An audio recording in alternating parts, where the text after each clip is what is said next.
Hola,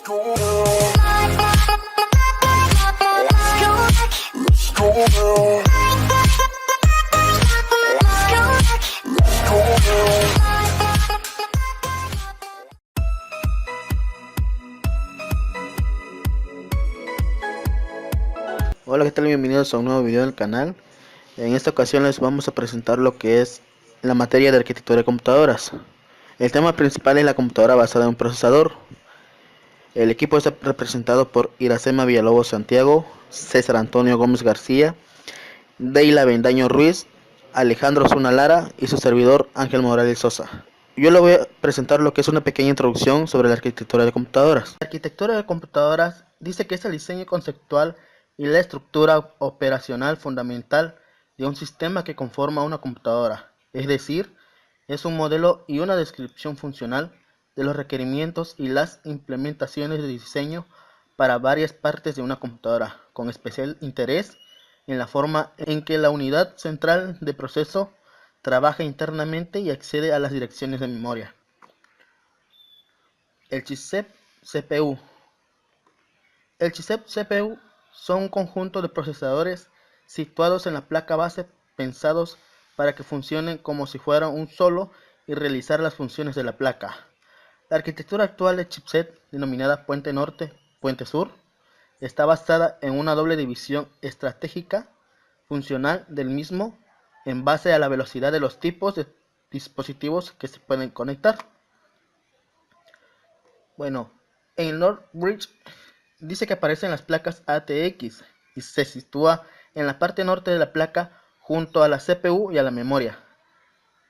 Además, se encarga de gestionar lo siguiente: lo que es la memoria, comunicación con el procesador, los puertos gráficos, comunicación con los demás componentes del equipo a través de sus software.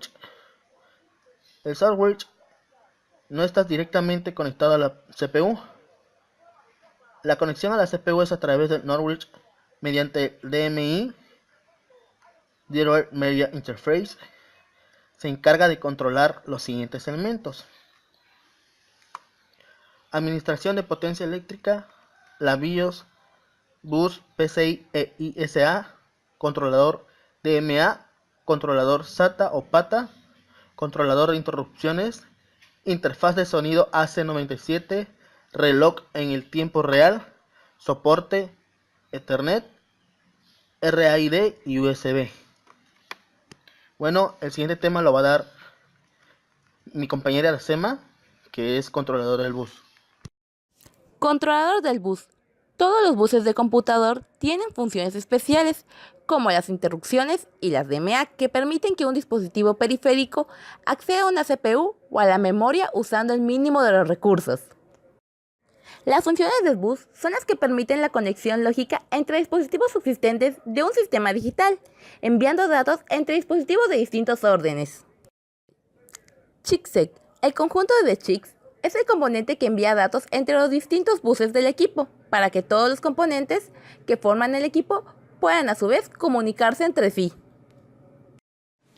Puertos de entrada-salida. Desde el punto de vista del software, un puerto es una interfaz con ciertas características. Se trata, por lo tanto, de una abstracción, aunque desde el punto de vista del hardware, esta abstracción se corresponde con un dispositivo físico capaz de intercambiar información de entrada y salida con el bus.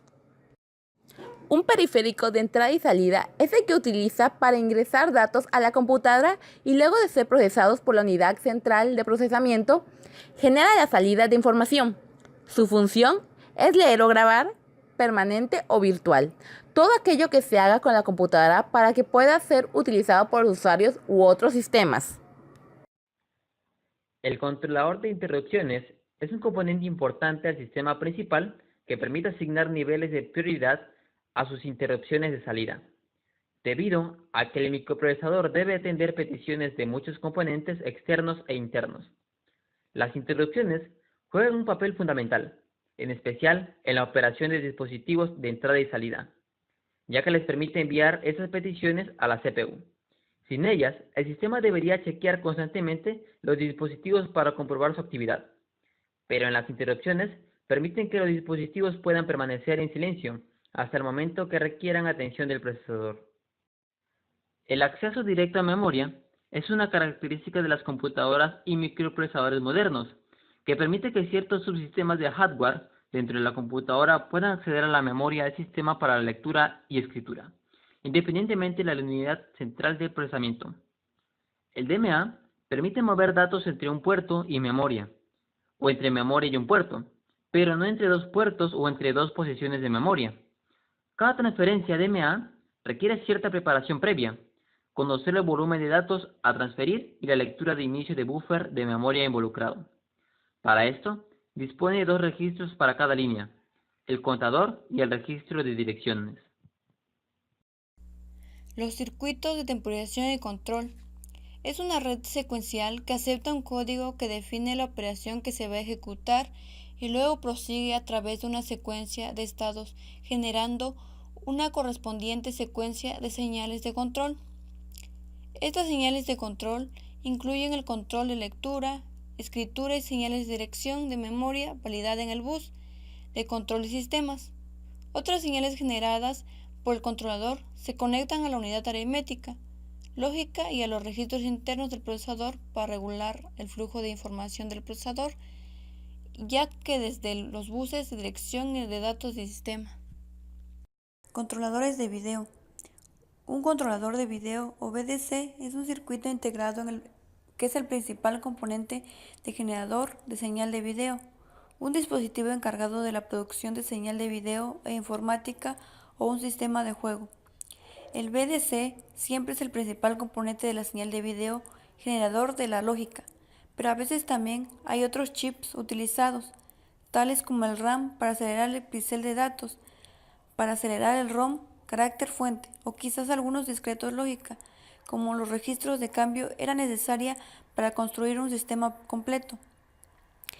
En cualquier caso, es el VDC de la responsabilidad de generar el calendario de las necesarias señales de video, tales como el horizontal y el vertical, de sincronización de señales y el intervalo de corte de señal. Aplicaciones de entrada y salida. A través de los dispositivos periféricos se pueden introducir datos a la computadora que nos sean útiles para resolver algún problema y por consiguiente obtener resultados para dichas operaciones. Es decir, que podemos comunicarnos con la computadora. La computadora necesita de entradas para poder generar salidas y estas se dan a través de dos tipos de dispositivos periféricos, los dispositivos periféricos de entrada y los dispositivos periféricos de salida. Se considera una aplicación de entrada y salida tanto unidades como dispositivos a través de los cuales la computadora se comunica con el mundo exterior, como los sistemas que almacenan o archivan la información sirviendo de memoria auxiliar de la memoria principal. Almacenamiento y fuente de alimentación. En cuanto al almacenamiento, se puede decir que son dispositivos que conectados a la computadora permiten el almacenamiento de archivos en general. Hacen referencia al almacenamiento masivo, es decir, que almacenan grandes cantidades de datos. Las unidades de almacenamiento pueden ser tanto externas como internas. Fuente de alimentación. La fuente de alimentación es un componente fundamental de una computadora, ya que proporciona la energía eléctrica a cada uno de los componentes del sistema. Sus funciones son la transformación, rectificación, filtrado y la estabilización.